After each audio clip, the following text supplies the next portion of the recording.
ব্যক্তি সজ্ঞানে স্বইচ্ছায় দুঃখী হতে চায় না। সবাই একটা জিনিস চায়, সেটার নাম সুখ, সেটার নাম শান্তি। ঠিক? আরেকটু জোরে। পৃথিবীর কোনো মানুষ অসম্মানী জীবন চায় না। সবাই চায় আপন আপন জায়গা থেকে একটু সম্মানে বাঁচে।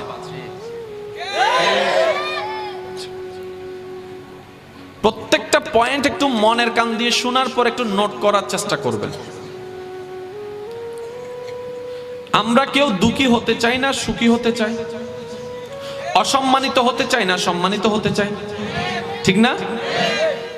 এবার আপনি আপনার জানা মতে অন্যের জীবনের দিকে চোখপাত না করে নিজের জীবনকে একটু অ্যানালাইসিস করে দেখেন, এই পর্যন্ত আমরা